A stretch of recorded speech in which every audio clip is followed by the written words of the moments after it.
Aqui é Pablo e eu tenho a alegria de ter sido aí escolhido pela GTI para falar sobre vazamento de dados com você.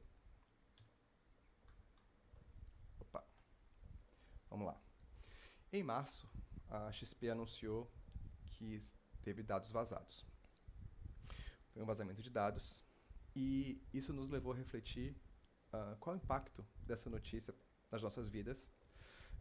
Se a gente for um cliente da XP, o que a gente deveria fazer a respeito? E se eu não for um cliente da XP, será que essa informação ela precisa mudar algo em minha vida? É nisso que a gente vai conversar um pouquinho hoje. Infelizmente, o vazamento de dados é um tipo de incidente que ele é muito comum. E isso vai ficar mais claro daqui a pouco. Mas vamos ver um pouquinho sobre esse caso da XP. O que aconteceu? De acordo com a XP, esses dados estavam armazenados com um terceiro e ele foi vazado. E o que é que foi vazado? Informações pessoais, como nome, telefone, o nome do assessor, saldo da conta, limite de crédito. Mas não houve nenhuma mudança dos dados, ninguém alterou conta, fez transferência, não teve nenhuma ação desse tipo. Será que esse tipo de vazamento ele é para nos assustar? O que é que ele deve fazer conosco? Primeiro, isso não é exclusividade da XP. Muitas instituições elas sofrem com esse tipo de incidente. E a gente pode observar aqui no gráfico que de 2023, 2021 para cá, muitos incidentes foram reportados de vazamento de dados. E eles foram crescentes. Você vê aqui de 233, em 2024 foram mais de 7.400. E esse número ele é muito subnotificado. Até o Banco Central ele já foi alvo algumas vezes de vazamento de dados. E isso não está restrito a instituições financeiras. Como a gente pode ver aqui, olha a quantidade de contas e a variedade de sistemas que teve dados vazados. Aqui tem streaming de música, site de busca de hotel, compra de livro, rede social, loja virtual, banco, aplicativo de qualquer coisa, no caso aqui uma gestão de projetos. Todos esses sistemas grandes, populares, bem conhecidos e em algum momento teve vazamento de dados. Então, a primeira coisa que a gente precisa entender, só fazendo a primeira reflexão, é que provavelmente nossos dados, em algum momento, eles foram vazados ou eles serão, porque isso está muito frequente, cada vez acontece mais e é muito difícil de ser prevenido. Eu não quero entrar em detalhes aqui quais são as formas que esses vazamentos ocorrem, mas pode ser simplesmente um funcionário que está mal intencionado ou está chateado com a instituição e ele tem acesso àquela informação, ele vaza aquilo ali. Às vezes não precisa de nenhuma ação, como eu posso dizer assim, tecnológica para ter esses dados vazados, mas esse também é uma forma. Então, eu te pergunto, será que o seu dado foi vazado? Será que você perguntou isso? Você tem ideia? Se você tem ideia, será? Você tem ideia de onde, qual serviço foi? Algum daqueles ali daquela imagem você já usou? Então, tem algumas formas que a gente pode descobrir alguns serviços que teve vazamento de dados. Uma delas é através do nosso e-mail. Então, tem esse serviço da Mozilla Monitor. A Mozilla é uma instituição muito famosa, muito respeitada. Ela é da comunidade de software livre. E eles têm esse serviço, Mozilla Monitor. Deixa eu mostrar aqui. Você cadastra seu e-mail aqui, faz um cadastro e ele vai te mostrar todos os serviços que vazaram o seu e-mail. E na verdade, ele usa o banco de dados desse carinha aqui, chamado Have I Been Pwned. Vou fazer um teste aqui, já que nessa versão ele não precisa de cadastro, só para você ver. Olha lá, meu e-mail, pelo menos esse aqui, não teve nenhum vazamento de dado conhecido.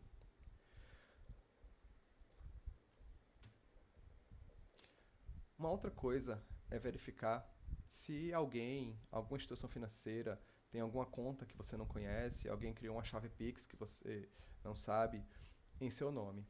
Então você pode usar esse sistema, ele é do Banco Central, chamado Registrato. Olha ele aqui, você clica aqui, ele vai entrar. Ele vai pedir seus dados do GovBR, que precisa, se eu não me engano, de ter um multifator de autenticação para conseguir acessar esse sistema. Mas você consegue tirar um relatório de todas as instituições financeiras que você tem conta, todos os empréstimos que estão em seu nome, todas as suas chaves Pix, todas as compras de moeda estrangeira que você fez. E ali você pode identificar se tem alguma coisa estranha, se alguém fez algo que você não reconhece ali. E, obviamente, procurar aquela instituição financeira para entender o que aconteceu e tomar as providências cabíveis. Mas aqui a gente vai focar um pouco mais na parte de tecnologia. Como se proteger? Como espero que já tenha ficado claro, o vazamento de dados ele é muito comum e os seus dados, se não foram, eles serão vazados em algum momento. Como se proteger? Então, a primeira coisa a se fazer é uma criação de senhas fortes. Quando você cria uma senha forte, o cracker, esse hacker que ele é malvado, vamos chamar assim, ele não vai conseguir descobrir qual era a sua senha original. Eu vou te mostrar mais ou menos como funciona. Isso aqui é um banco de dados. É uma planilha, mas para quem nunca viu um banco de dados, se parece com isso aqui. Isso aqui é um sistema qualquer, e vamos supor que ele guarda o nome da pessoa, o sobrenome, o login e a senha. Mas a senha, o sistema grava assim. É por isso que quando você esquece a senha, o sistema ele não pode te lembrar qual era a sua senha. Porque ele não sabe realmente e não tem como descobrir. Porque o que ele sabe é a sua senha criptografada. Cada vez que você entra, você digita a sua senha, ele criptografa e vê se a criptografia bate com o que está aqui. Se for igualzinho, então você acertou a sua senha. Mas o que acontece? O que é que o cracker faz?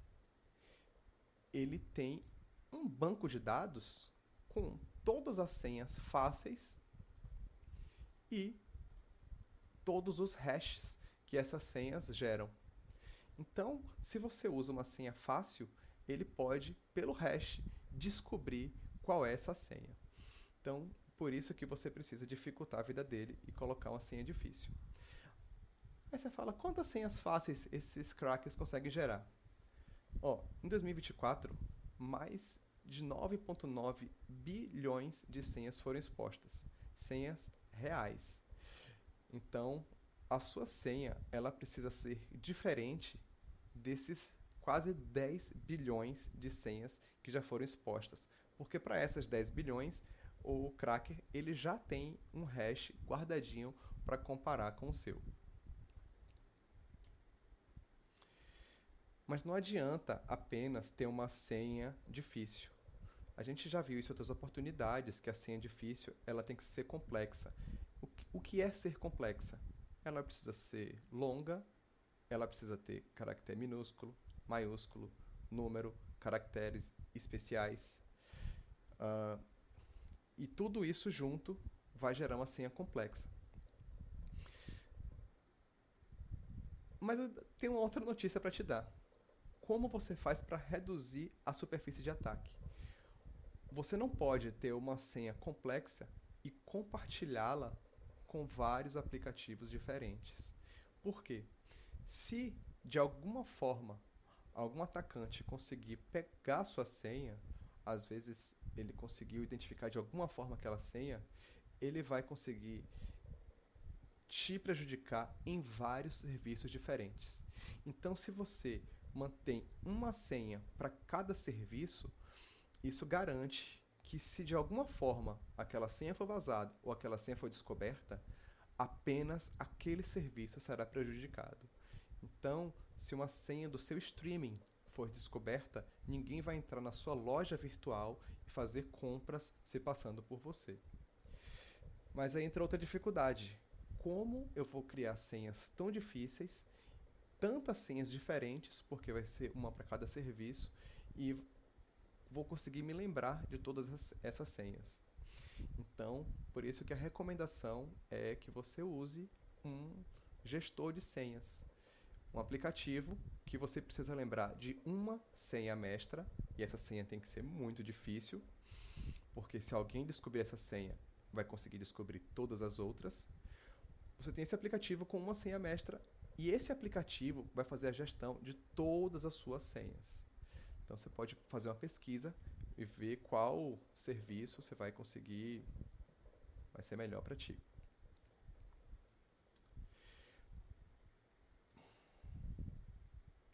Uma outra coisa muito importante para você se proteger de dados vazados é a desconfiança. Vamos voltar ao caso da XP, só usando como exemplo. Um atacante que ele tem acesso a esses dados, ele sabe o nome completo da pessoa, o CEP, o CPF, o saldo da conta, o nome do assessor. Então imagina como seria fácil alguém se passar por esse assessor. Aqui é fulano de tal, o seu assessor. Eu estou olhando aqui, eu quero que você me confirme alguns dados. E ele vai dar todos os dados. Nome, seu nome é esse, seu CEP é esse, tal. Seu CPF termina com tal número. Todas as informações. E ali ele vai de alguma forma tentar ludibriar aquele usuário. Então, o que é que a pessoa tem para se proteger? Os dados já foram vazados, já estão públicos. A única coisa que ela tem é a desconfiança. Então aqui, você recebe um e-mail e aquele e-mail fala que sua conta será bloqueada, que uma compra sua foi negada, que estão tentando você passar por... Não importa o que seja, alguma instituição está entrando em contato contigo e colocando um link para você clicar e resolver aquele problema. Não clique nesse link. Se você desconfia que aquela informação é verdadeira, procure, através de uma fonte oficial, aquela instituição.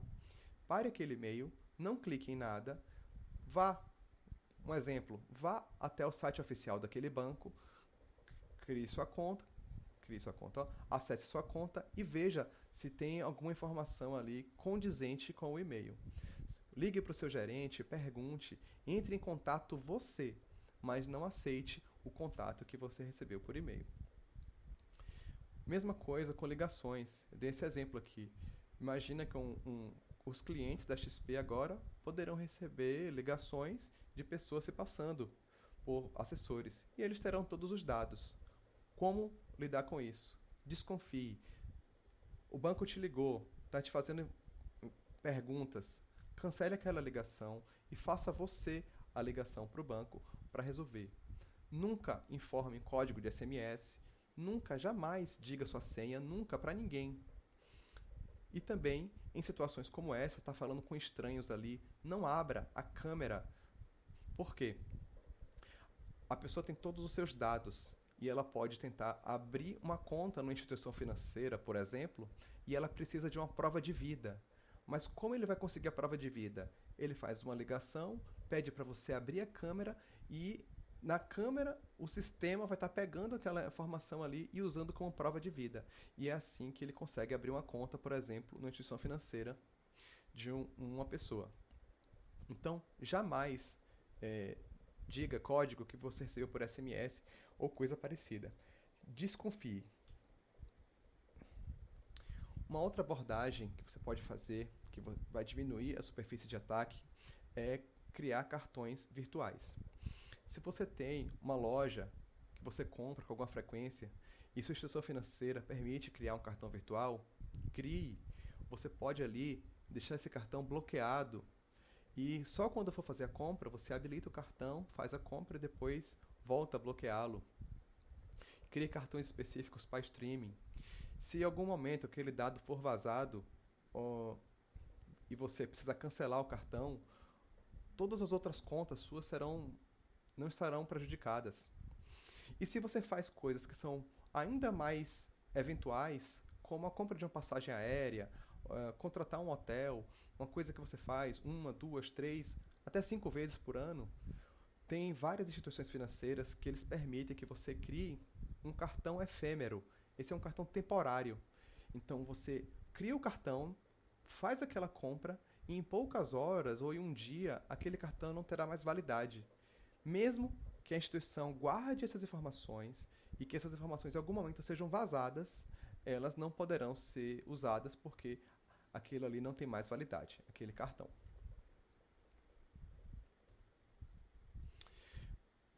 E outra coisa muito importante é como gerir os nossos dados, principalmente quando a gente é um gestor de algum sistema.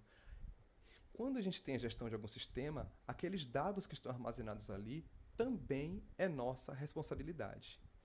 E eu vou dizer uma coisa, acredite, o seu sistema não tem uma segurança mais avançada do que o Bacen, do que um Deezer, Trello, não tem. São empresas enormes que têm equipes enormes dedicadas apenas para a segurança. E mesmo assim, por motivos alheios, tiveram os dados vazados. Então, o que é que você pode fazer a respeito? Apenas armazene informações estritamente necessárias para a finalidade do sistema. Se você não precisa saber qual é o sexo, qual a idade, qual é o RG, não peça essas informações.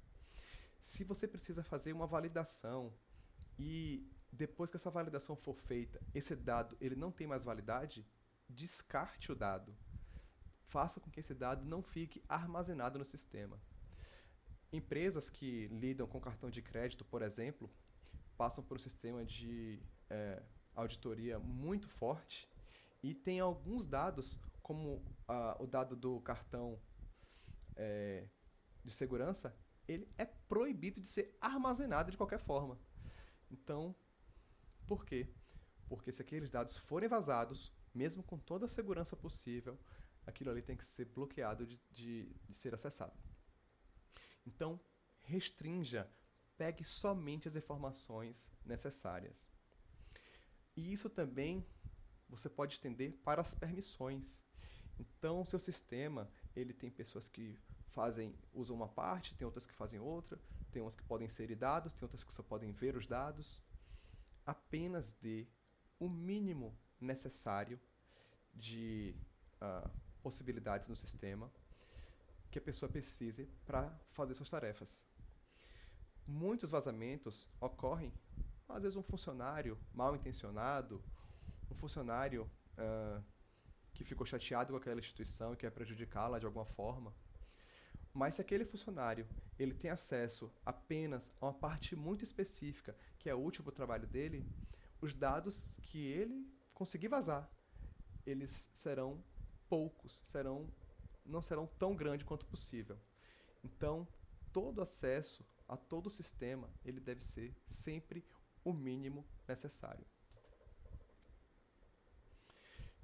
E tão importante quanto só pedir as informações necessárias, o acesso ele tem que ser o mínimo possível.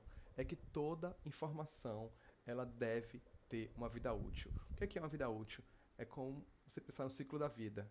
Nasce, cresce, depois ela precisa morrer. Então, toda informação, em algum momento, ela precisa ser descartada.